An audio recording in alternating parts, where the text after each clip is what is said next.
ವೀಕ್ಷಕರೇ, ಇಷ್ಟಪಟ್ಟಂಥವರು ಎಷ್ಟೇ ಪ್ರಯತ್ನ ಪಟ್ಟರೂ ಕೂಡ ಬರ್ತಾ ಇಲ್ಲ, ತುಂಬ ಕಾಡಿಸ್ತಾ ಇದ್ದಾರೆ, ಏನೆಲ್ಲ ಒಂದು ಸರ್ವ ಪ್ರಯತ್ನಗಳನ್ನ ಮಾಡಿದ್ರೂ ಕೂಡ ಅವ್ರು ಬರ್ತಾ ಇಲ್ಲ ಅನ್ನೋಂಥವ್ರಾದರೆ ನೋಡಿ, ಈ ರೀತಿಯಾಗಿ ಎರಡು ಮರದ ಗೊಂಬೆಯ ಆಕೃತಿಗಳನ್ನು ತೆಗೆದುಕೊಳ್ಳಿ. ಆಯಿತಾ, ಒಂದು ಗಂಡಿನ ಆಕೃತಿ ಮತ್ತು ಒಂದು ಹೆಣ್ಣಿನ ಆಕೃತಿಯನ್ನು ತೆಗೆದುಕೊಳ್ಳಿ.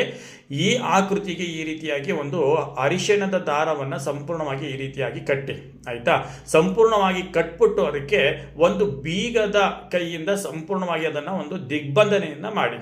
ಆಯಿತಾ, ಬೀಗದ ಕೈಯಿಂದ ದಿಗ್ಬಂಧನ ಮಾಡಿಬಿಟ್ಟು ಇದನ್ನು ನೀವು ಮಾಡಿಬಿಟ್ಟು ವೀಕ್ಷಕರೇ, ನಿಮ್ಮ ಮನೆಯಲ್ಲಿ ನೀವು ಮಲಗುವಂತಹ ನಿಮ್ಮ ತಲೆ ದಿಂಬಿನ ಕೆಳಭಾಗದಲ್ಲಿ ಇದನ್ನು ಇಟ್ಕೊಂಡು ನೀವು ಮಲಗಿ. ಆಯಿತಾ, ಮಲಗೋದಕ್ಕಿಂತ ಮುಂಚಿತವಾಗಿ ಓಂ ಕ್ಲೀಂ ರೀಂ ವಶಂ ಪಟ್ ಸ್ವಾಹ ಅನ್ನಂತಹ ಒಂದು ಮಂತ್ರವನ್ನು 108 ಬಾರಿ ನೀವು ಮನಸ್ಸಿನಲ್ಲಿ ಉಚ್ಚಾರಣೆಯನ್ನು ಮಾಡಿಬಿಟ್ಟು ನೀವು ಮಲಗ್ಬಿಟ್ಟು ನೋಡಿ ವೀಕ್ಷಕರೇ, ಬೆಳಿಗ್ಗೆ ಎದ್ದ ತಕ್ಷಣ ಇದನ್ನು ನೀವು ತೆಗೆದುಕೊಂಡು ಹೋಗ್ಬಿಟ್ಟು ಹರಿಯುವಂತಹ ನೀರಿನಲ್ಲಿ ಈ ಗೊಂಬೆಯನ್ನು ನೀವು ವಿಸರ್ಜನೆ ಮಾಡಿಬಿಟ್ಟು ಬಂದು ನೋಡಿ, ಖಂಡಿತವಾಗ್ಲೂ ನೀವು ಇಷ್ಟಪಟ್ಟಂಥವರು ಎಲ್ಲೇ ಇರಲಿ, ಯಾವುದೇ ಪರಿಸ್ಥಿತಿಯಲ್ಲಿ ಇದ್ರೂ ಕೂಡ ಅವರು ನಿಮ್ಮ ಬಳಿ ಬರೋದ್ರಲ್ಲಿ ಯಾವುದೇ ಥರದ್ದು ಅನುಮಾನ ಇಲ್ಲ.